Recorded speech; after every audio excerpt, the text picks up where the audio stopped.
Good morning, and thanks for joining me again. And as always, a bit of free advertising for an awesome band if you're into sort of prog metal and that kind of stuff. I want to talk to you about toxic relationships because this is a word, almost like a catchphrase. They get used so much these days where people will say, oh, that relationship was toxic. That person is toxic. What does that actually mean?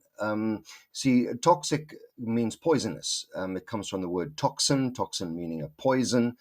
And therefore, sometimes relationships can be related to poison because they slowly drip fed a poison into you. And over a space of time, whereas everything started off okay, you started to feel less and less like your true self.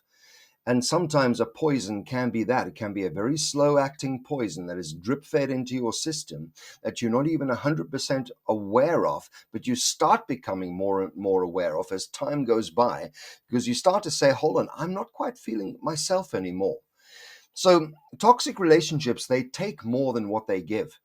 And you feel like you're constantly giving and giving and giving, and you're getting very little in return. The person might not be outwardly unkind to you. They might not be blatantly rude to you, but it's a drip feed where they're taking more from you than what they give, and they're more interested in what you can offer the relationship than what they are offering it.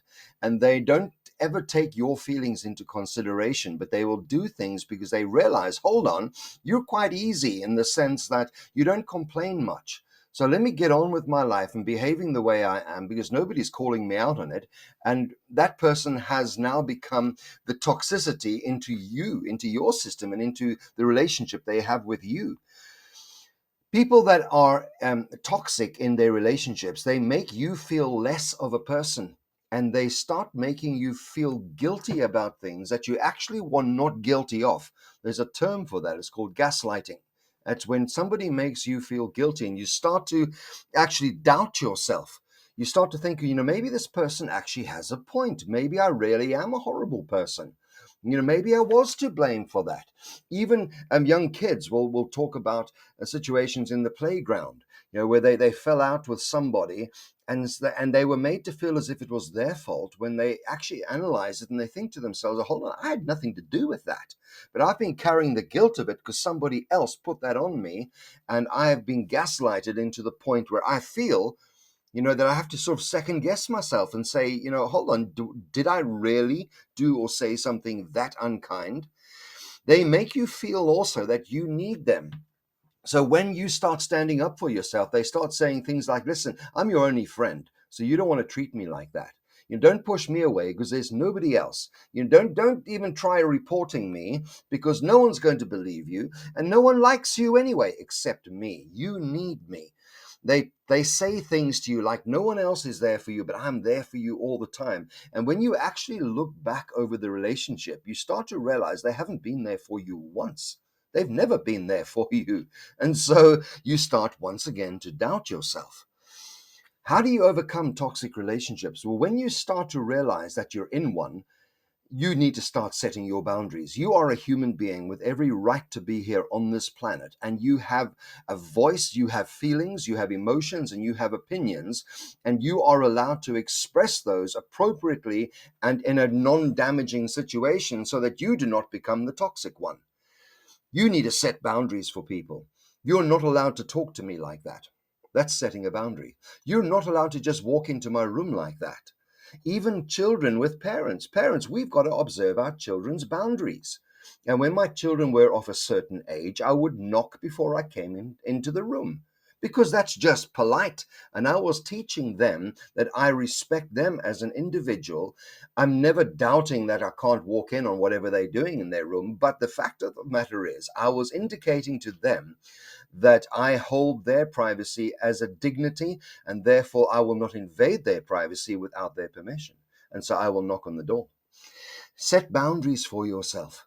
You can tell people at work, at school, you can tell people in any situation, you're not allowed to talk to me like that. And if they come back with some smart answer, you have every right to say, right, you've actually just done what I've asked you not to do, and so I'm going to walk away at this point. I choose not to have anything to do with you. You need to find your voice. Find your voice. And sometimes your voice has been buried under layers and layers of guilt and shame and worry and doubt. You need to see yourself, actually visualize yourself peeling back all those layers. And underneath it, there you find yourself again. And you say, hold on, I do have a voice. And I'm not happy with this relationship. I give, and I get absolutely nothing back. You need to claim back yourself. Claim back who you are. Claim back your opinions. Your opinions are valid, and you might be in a position or a situation where somebody constantly tells you to be quiet and that what you have to say is not valuable. And that chips away at your sense of individuality, your sense of dignity, and nobody has the right to treat you like that. If that person really cared for you, they wouldn't hurt you. Love yourself enough to walk away, and don't see it as I've lost somebody. No, you've gained your freedom. That person was never your friend, and their part in your life is now over. You get to write a brand new chapter, and you can leave a toxic friendship, a toxic relationship with absolutely no regrets. You are stronger than you think you are. You're welcome to contact me if you're needing help in any of these things. My contact details are on my channel here. And I'm Paddy Venner, practicing life coach, and I hope you have a fantastic day going forward.